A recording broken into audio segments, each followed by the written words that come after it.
It's currently fashionable to claim that renewables are cheap, and if only we could get rid of all that pesky gas generation, our electricity bills will fall. This video will explain why that is total nonsense.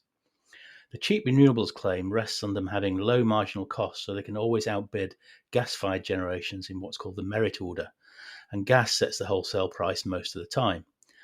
This is an example from a prominent Substack. But this ignores the full cost of renewables, which in reality can cost 2 or 3 times more than gas in our bills. See this revised chart. So, how do I arrive at this conclusion? Currently, the wholesale price of electricity set by gas is around £75 per megawatt hour. Of this, about £60 is the fuel cost, and about £15 is a carbon tax levied through the emissions trading scheme. So, how does this compare to the basic cost of renewables? If we start with offshore wind, which is funded by two different subsidy schemes, the first is Contracts for Difference, or CFDs, and the second is Renewables Obligation Certificates, or ROCs. Currently, active CFDs for offshore wind cost about £158 per megawatt hour, or more than double the cost of gas-fired electricity. CFD generators agree an index-linked fixed price for their power. They receive the market price for their output and then get a top-up subsidy from our electricity bills to the strike price. So currently they get paid on average about £83 per megawatt hour in subsidies, or more than half their revenue. You might have heard that sometimes the generators have to pay back to consumers if the market price is above the strike price.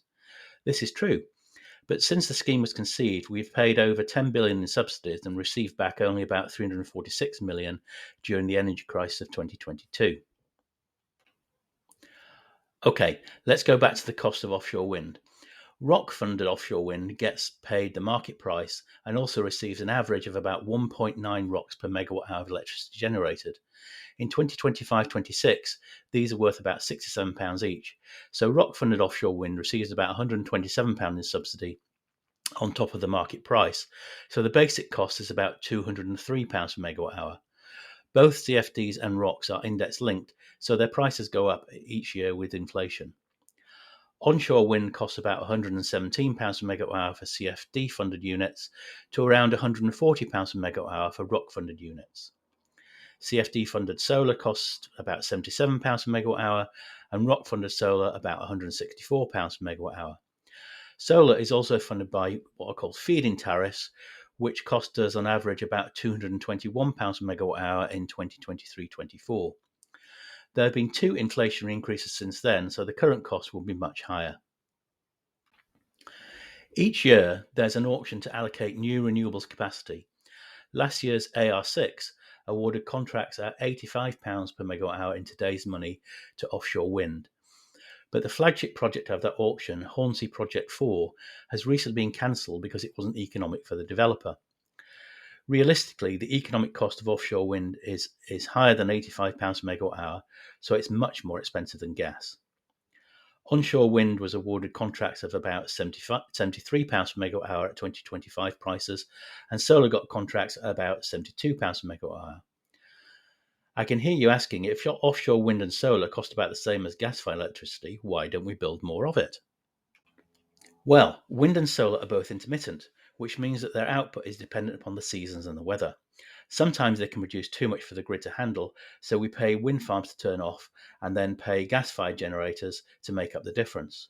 We pay for this variable and unreliable output through grid balancing and backup charges.